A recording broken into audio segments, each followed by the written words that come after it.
ناظرین السلام علیکم. ڈاکٹر نصر اللہ رانا ENT سرجن آپ سے مخاطب ہے. آپ کو میں آج ایک بہت امپورٹنٹ چیز کے متعلق بتانا پسند کروں گا.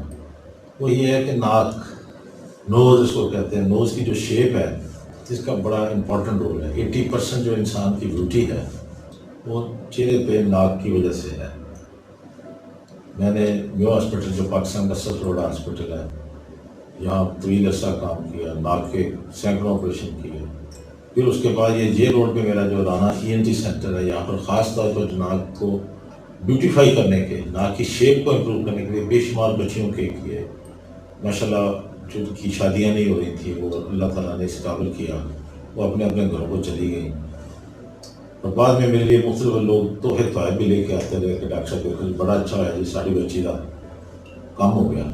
تو بات صرف بچی کی بات نہیں، بڑوں کا، نوجوان جو ہیں، جوان آدمی ہیں، اب ناک بیٹھ جاتا ہے. کیونکہ میرے ادھر یہ جے روڈ پہ جو ENT کا ہاسپٹل ہے، اتنی ٹریفک ہے، بمپر ٹو بمپر، صرف کاروں کی نہیں بلکہ موٹر سائیکل کے پیچھے بھی موٹر سائیکل جا رہا ہے. تو یہی ایکسیڈنٹ ہوتے ہیں. ناک کے اوپر ڈیش بورڈ انجری ہوتی ہے، بریک لگتی ہے، ڈز کر کے وہ سیدھے آ جاتے ہیں. بلکہ میں بر وقت کر کے ان کو بڑی آسانی سے ہم اس کو ناک کو ٹھیک کر دیتے ہیں. کسی آپریشن کی لمبے چوڑے کی ضرورت نہیں ہوتی.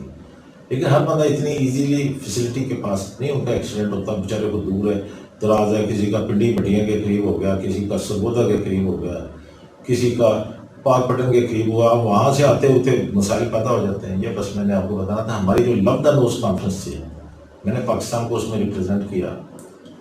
وہاں انہوں نے یہی کہا تھا کہ ناک جو ہے یہ انسان کا کھلا رہنا چاہیے. جب چوٹ لگتی ہے ہڈی درمیان کی جو جیسے موٹر ڈیوائڈر ہے نا موٹر وے پہ، وہ ایسے ہو گیا تو وہ ایک طرف سے زیادہ کھل جاتا ہے، ایک طرف سے تنگ. اس طرح ایک ناک بند ہو جاتا ہے، دوسرا کھلا رہتا ہے. اکثر آتے ہیں ڈاکٹر صاحب کہ ناک ہی بند ہے.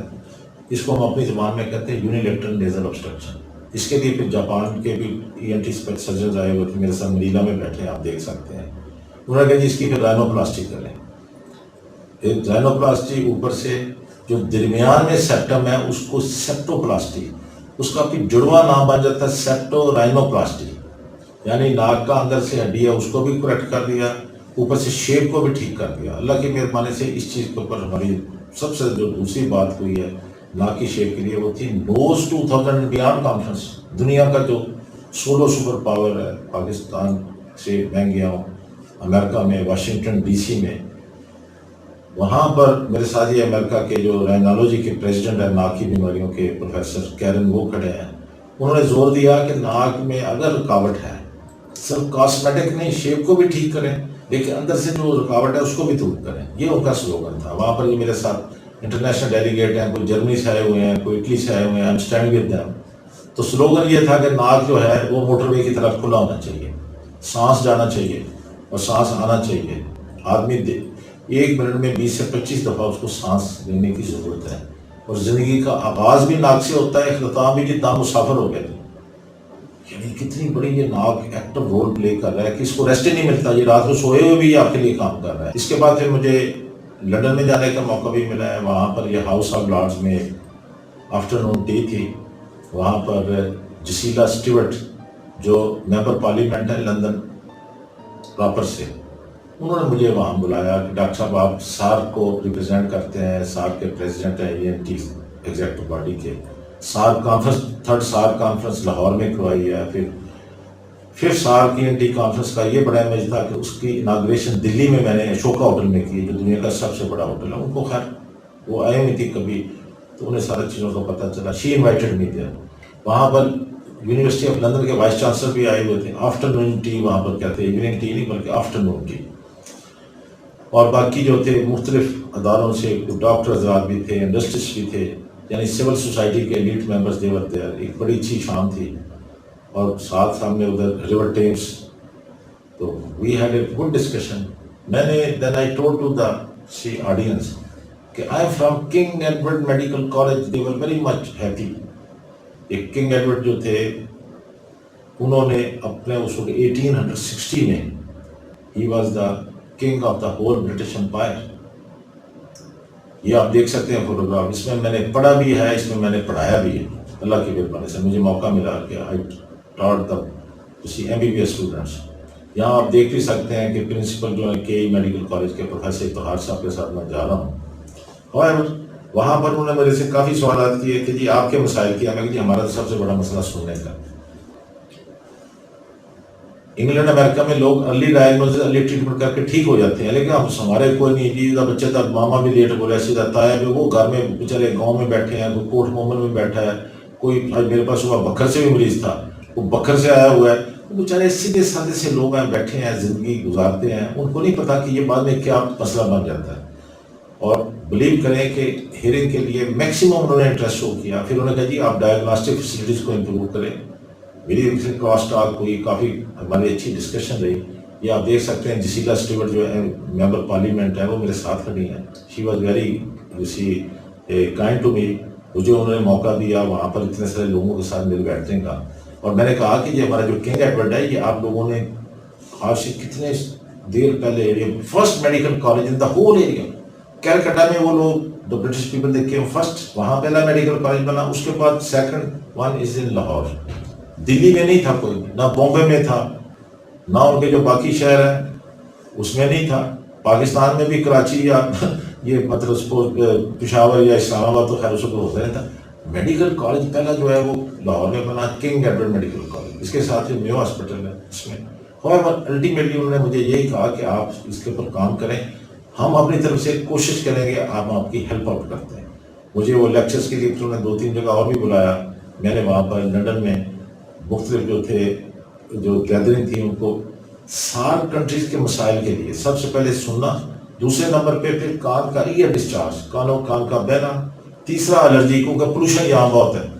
یہ میرا جو جے روڈ پہ اپنا رانا ENT سینٹر ہے, اتنی گاڑیاں جاتی ہیں, اتنا دھواں ہے, اتنا مسئلے مسائل. میں تو کہتا ہوں یار یہ ہمیں کچھ ان چیزوں کو لیے سنجیدگی سے سوچنا چاہیے کہ یہ جو لیڈ فری پیٹرول یوز ہو, لوگوں کو اویئرنیس دیں. خیر ماسک وغیرہ تب لوگ پہنتے ہیں. تو اس کے بعد پھر ہماری جو نیکسٹ کانفرنس تھی وہ ٹوکیو جاپان میں بھی میں کھڑا ہوں, وہاں بھی انہوں نے بات کی ہے کہ بھئی ادھر تو بہت اس کے اوپر ورک ہو رہا ہے کہ سڑکیں صاف ہوں. یہ آج میں ایک نئی چیز بتاؤں گا آپ کو, شاید نہ ہو کہ جاپان جہاں سے پوری دنیا کو موٹر سائیکل بن کے جاتے ہیں, ان کے اپنے ٹوکیو ایک موٹر سائیکل بھی نہیں ہے. میں 7 دن اسٹے میں نے کیا کسی بھی جگہ, نہ غریبوں کے علاقے میں, نہ امیروں کے علاقے میں, نہ ٹاپ بیوروکریٹ جو وہاں کے ہیں. موٹر سائیکل تو وہاں پر روڈ پہ نہیں میں نے دیکھی. اسی طرح کم سے کم اگر میں لنڈن میں بھی, جیسے بھی اس سے پہلے میں لنڈن میں تھا, تو موٹر سائیکل جو ہے نا یہ ہمارے یہاں پر بہت ہی زیادہ. اس سے پھر لوگوں میں جو سائیکل پہ جاتے تھے, اب لنڈن میں نے دیکھا کہ جگہ جگہ نے سائیکل سٹینڈ بنائے ہوئے, جو مرضی جوان سے آدمی سائیکل اٹھاتا ہے, اٹھا کے اگلے پہ جا کے چھوڑ کے آگے چلے جاتے ہیں, یا ٹیوب ہے اس کے اوپر لوگ سفر کرتے ہیں. دیکھیے یہ موٹر سائیکل کے ساتھ پولوشن بہت ہے. یہ لاہور اسی لیے اب سب سے زیادہ نمبر 1 پہ آ رہا ہے پوری دنیا میں پولوشن میں, اس رینکنگ میں مختلف.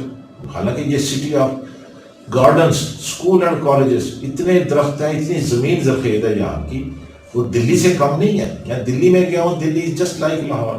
جیسے وہاں بھی وہی درخت ہیں پیپل کے, یعنی ہماری مال روڈ پہ جیسے, اسی طرح وہاں پر ہے. اسی طرح جیو اور وہاں بھی ہے گورنمنٹ آفیسر, جس طرح یہاں بھی ہے.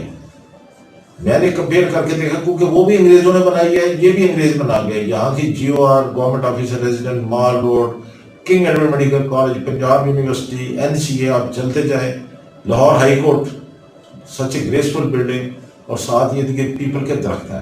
یعنی بہت خوبصورت ہے اللہ تعالیٰ نے ہمارا جو ملک. یعنی میں تو اس کو بہت لائک کرتا ہوں. مجھے تو بڑی خوشی ہوتی ہے جب باہر سے وہ اعلان ہو رہا ہوتا ہے, جب لاہور ایئرپورٹ پہ ہوتے ہیں, اب آپ لاہور ایئرپورٹ پہ اترنے والے ہیں, تو مجھے انتہائی خوشی ہوتی ہے کہ I have come back to my home.